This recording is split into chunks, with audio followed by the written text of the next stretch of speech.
الرجيم بسم الله الرحمن الرحيم الحمد لله رب العالمين والصلاة والسلام على أشرف الأنبياء والمرسلين سيدنا محمد وعلى آله وصحبه أجمعين. Frères en l'islam, assalamu alaikum wa rahmatullahi wa barakatuh. On arrive, 7e hadith dans le livre 40 hadith al-Nawawi. Imam al-Nawawi rahimahullah dit عن أبي رقية تميم بن أوس الداري رضي الله عنه. صحابي qui appelle Abu Ruqayya تميم ابن أوس الداري رضي الله عنه أن النبي صلى الله عليه وسلم قال qui le messager d'Allah صلى الله عليه وسلم dit الدين النصيحة الدين النصيحة الدين النصيحة. À 3 reprises, Rasul sallallahu alayhi wa sallam dit sa phrase là.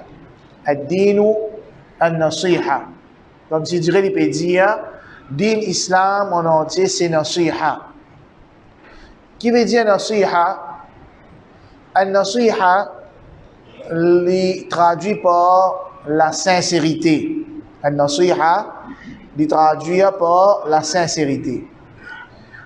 Un parmi les ulama qui s'appelle Abu Umar ibn Salah lui dit النصيحة كلمة جامعة تتضمن قيام الناصح للمنصوح له بوجوه الخير وإرادة وفعلا. النصيحة c'est un mot général qui englobe le fait que c'est lui qui est la nasiha. Moi, je suis nasiha pour un autre monde. Ça veut dire que sa nasiha là, il englobe le fait que moi, celui qui est dans la nasiha, il englobe toute ma façon ou bien toute ma possibilité, le bien, qu'il y soit l'envie ou bien l'intention ou bien l'action. Donc, quand on dit nasiha, moi, je suis nasiha pour un autre monde, je veux dire, je voulais du bien pour ça le monde là. Et ça ou du bien là, ou le du bien et aussi me faire une action qui montrait qui me du bien pour lui. Et un nasiha li aussi comme on dit avait dit la sincérité. Donc din islam c'est la sincérité. Din islam c'est ou le du bien pour les jeunes. La sincérité envers qui ça là? Rasul sallallahu alayhi wa sallam finit questionner, man sahaba demande قلنا لمن nous fin demande Rasul sallallahu alayhi wa sallam envers qui ça là ya Rasulullah an-nasiha envers qui ça là قال Rasul sallallahu alayhi wa sallam dit lillahi wa li kitabihi wa li rasulihi wa li a'immatil muslimin wa 'ammatihim. Sincérité premièrement envers Allah. Qui veut dire sincérité envers Allah subhanahu wa ta'ala? Premièrement, sa sincérité là est manifestée par l'amour qui est du monde là pour Allah. An-nasihatu lillah veut dire nous comptons Allah et nous comptons ce qui Allah content plus que nous-mêmes et ce qui nous comptons. Nous comptons Allah subhanahu wa ta'ala et nous comptons ce qui Allah content plus que nous comptons nous-mêmes et plus que ce qui nous comptons. Alors ça pousse nous pour connaître Allah subhanahu wa ta'ala. Ça pousse nous pour apprendre concernant Allah. Ça pousse nous pour implémenter tawhid. Nous adorer Allah subhanahu wa ta'ala. Ça pousse nous pour mettre en pratique quelque chose qu'Allah finit de nous l'autre pour faire et pour rester loin avec quelque chose qui Allah ta'ala finit défendre nous. Et ça pousse nous pour faire aussi une ibadat nafil parce qu'il nous connaît qui connaît serviteur. Il fait une ibadat nafil, il rapproche avec Allah subhanahu wa ta'ala. An-nasiha li kitabihi. Nasiha envers le livre d'Allah, envers le Coran. Par contre, ce Coran est de ni valeur qu'il méritait dans nous la vie. Un monde qui est sincère envers le Coran, c'est un monde qui reconnaît que le Coran, c'est parole d'Allah. Il reconnaît que tout ce qui est dans le Coran vrai. Et tout ce qui est dans le Coran est dans du bien pour celui qui implémente. Il tient les temps pour lire le Coran, pour mémoriser le Coran, pour apprendre ce qui est dans le Coran, pour comprendre ce qui est dans le Coran et pour méditer ce qui est dans le Coran. Nous ne sommes pas capables de sincères envers le Coran alors que nous lisons le Coran quand nous gagnons le temps seulement. Nous ne sommes pas capables de sincères envers le Coran alors que nous dernière relation avec le Coran c'est pendant le mois de Ramadan. Il y a des gens qui sont sincères envers le Coran, ils connaissent que le Coran c'est parole Allah. Alors ils vous donnent ce temps pour apprendre le Coran et pour faire le Coran une partie importante dans la vie. An-nasiha li Rasulillah. Nasiha envers le messager d'Allah, prophète Muhammad sallallahu alayhi wa sallam. C'est reconnaître que c'est le dernier prophète qu'Allah ta'ala a envoyé. Et c'est le meilleur prophète qu'Allah subhanahu wa ta'ala a envoyé. Nous devons à Rasul sallallahu alayhi wa sallam reconnaissance. Nous envoie la paix et bénédiction l'oni. Nous comptons lui plus qu'il nous propre nefs, plus qu'il nous famille, plus qu'il nous maman, papa, nous bons enfants. Nous comptons Rasul sallallahu alayhi wa sallam plus qu'il n'importe qui chose. Nous devons aller l'obéissance. Nous obéir à lui de façon qu'il fait dans Allah, de façon qu'il fait vivre avec du monde et nous croire que tout ce qui est rapporté authentique depuis Rasul sallallahu alayhi wa sallam est vrai. Nous faisons des efforts pour apprendre sur la vie, nous faisons des efforts pour mettre ce sunna en pratique. Même qui nous pas réussir mettre tout sunna en pratique, mais nous comptons sunna du prophète Muhammad sallallahu alayhi wa sallam. Donc un musulman qui est vraiment sincère envers Rasul sallallahu alayhi wa sallam, il peut tirer les temps pour apprendre la vie de Rasul sallallahu alayhi wa sallam, et il peut tirer les temps pour mettre en pratique l'enseignement du prophète Muhammad sallallahu alayhi wa sallam. Wa li a'immatil muslimin. Nasiha envers l'imam de les musulmans. L'imam de les musulmans ici, c'est deux catégories du monde. Premièrement, les ulama. Deuxièmement, les umara, les chefs d'État qui peut implémenter la charia. Cheikh Uthaymin rahimahullah dans l'explication de ce hadith-là, il dit les chefs d'État qui nous besoin et la nasiha envers eux, c'est un chef d'État qui peut implémenter charia. Parce qu'un chef d'État musulman, l'obligation qu'il y a dans l'OLI, c'est implémenter la constitution Coran et Sunna dans le pays. Dans le pays-là en entier, besoin et la Coran et Sunna. Qui veut dire nous sincères, nous voulons du bien pour les ulama. Premièrement, nous respecter eux. Nous respecter eux parce que les ulama, ce n'est pas un monde ordinaire pareil comme tous les autres gens. Non.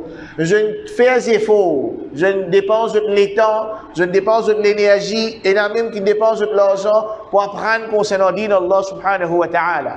Et Allah fait une différence dans le Coran. Rasul sallallahu alayhi wa sallam fait différencier le hadith entre les ulama avec les monde ordinaire. Allah subhanahu wa ta'ala fait une donne valeur aux ulama plus que les monde ordinaire. Les ulama, c'est les gens qui apprennent et mettent en pratique ce qu'ils viennent apprendre. Les ulama, ce n'est pas les gens qui disent un certificat ou bien disent cause beaucoup d'autres, je viens apprendre et je mets en pratique ce que je viens apprendre. C'est ça un premier signe de sincérité par les ulama. Rasulullah sallallahu alayhi wa sallam, il fait nous connaître que les ulama, c'est héritier de les prophètes. Alors, nous ne sommes pas capables, cause concernant les ulama, selon nos désirs, selon nos passions, surtout les ulama qui peuvent faire des efforts pour implémenter le Coran et le Sunna.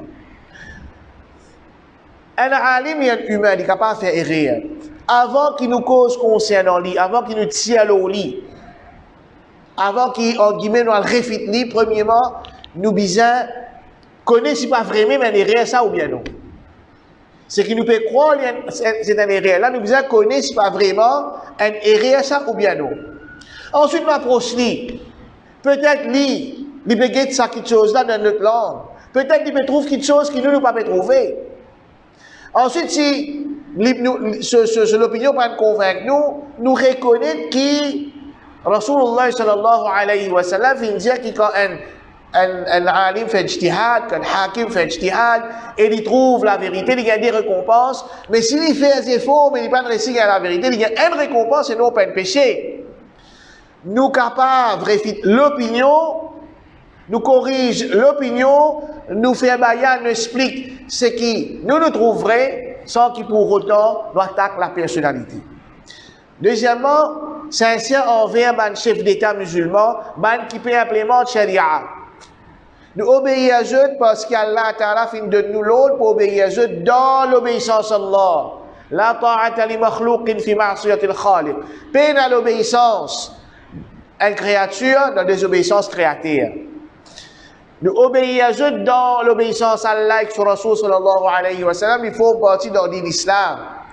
Et quand je te fais erreur, nous cherchons un meilleur moyen pour le corriger afin qu'il s'aille là, il pas vienne plus grand des autres dans la communauté. Et tant qu'il ça, chef d'État là, peut implémenter Coran et Sunna, il peut implémenter Sharia, nous pas faire aucun effort pour révolter contre lui, pour tirer l'eau, pour remplacer pour une lutte. Mais quand il peut commencer sans Sharia, il peut commencer à implémenter Kufr, alors aussi la population ou bien un groupe du monde qui a le moyen pour tirer pour mettre une lutte, il a l'obligation de sa peuple là pour tirer pour mettre une lutte. Mais attention, ça man qui chose c'est man ulama qui dit, qui décide parce qu'il nous besoin payer le pour et le contre. Attention qu'il doit faire des affaires, ça amène plus d'ito. Attention qu'il doit faire des affaires, ça amène plus d'ito. Donc ça c'est sincérité vis-à-vis ban ulama et ban chef d'État. À aucun moment sincérité vis-à-vis surtout ban chef d'État veut dire tolérer dans une désobéissance à Allah. À aucun moment ça m'avait dit suppose même qui je te sans charia doucement et un plan pour westerniser ce pays là ou bien pour implémenter le kufr. À aucun moment sincère envers eux pas veut dire tolérer suppose croire qui c'est ban ange ou bien croire qui c'est ban qui véritable tawhid, etc. Donc au contraire sincère envers eux c'est empêcher pour propager le mal parce que quand je peux propager le mal je peux mettre eux même devant Allah subhanahu wa ta'ala je peux même bien pécher mais empêcher d'une bonne façon surtout si c'est pas le mal qui arrive degré de kufr et sincère envers ammat al-muslimin la masse générale de musulmans ou les du bien pour eux gagne de tracas, prend compte ce qui est bizarre, même li pas un musulman qui peut rester prêt avec moi, ou bien une famille, même famille avec moi, un musulman qui peut rester dans l'Afrique, un musulman qui peut rester dans l'Europe, un musulman qui peut rester dans l'Asie, un musulman qui peut rester dans l'Amérique, li un frère musulman. Et quand li souffert, me ressenti sa souffrance là. Quand calamité frappe l'oli, me ressenti sa souffrance là. On donne le bien et empêche le mal. Propage l'islam avec eux, empêche eux pour faire le mal. Parce que quand je peux faire le mal, je peux amener je vais provoquer Allah subhanahu wa ta'ala aux autres. Si vraiment je suis content, je ne pas pour content qui coller Allah subhanahu wa ta'ala descend aux autres. Donc, je guette ce qui est bizarre en ce qui concerne le akhira et je guette ce qui est bizarre en ce qui concerne le dunya. Sincère envers un musulman, c'est la pitié pour eux. Sincère envers un musulman, content eux à cause d'Allah subhanahu wa ta'ala. Sincère envers un musulman, c'est aussi faire da'wa envers eux. Donc ça, c'est résumé de ce hadith-là. Ad-din al-nasiha, 3 reprises, Rasul sallallahu alayhi wa sallam dit ça. Din, c'est sincérité. Din, c'est rouler du bien pour un autre. Pour qui ça n'a ya Rasulallah? Envers qui ça n'a? Envers Allah, envers Coran, envers Rasul sallallahu alayhi wa sallam, envers un chef musulman qui soit un ulama et un chef d'État, et envers la masse musulmane en général. Nous demandons avec Allah subhanahu wa ta'ala qui nous guide nous pour continuer à apprendre ce din, et que Allah subhanahu wa ta'ala guide nous mettre en pratique ce qu'il nous apprend. Jazakumullahu khayran wa akhiru da'wana alhamdulillahi rabbil alamin.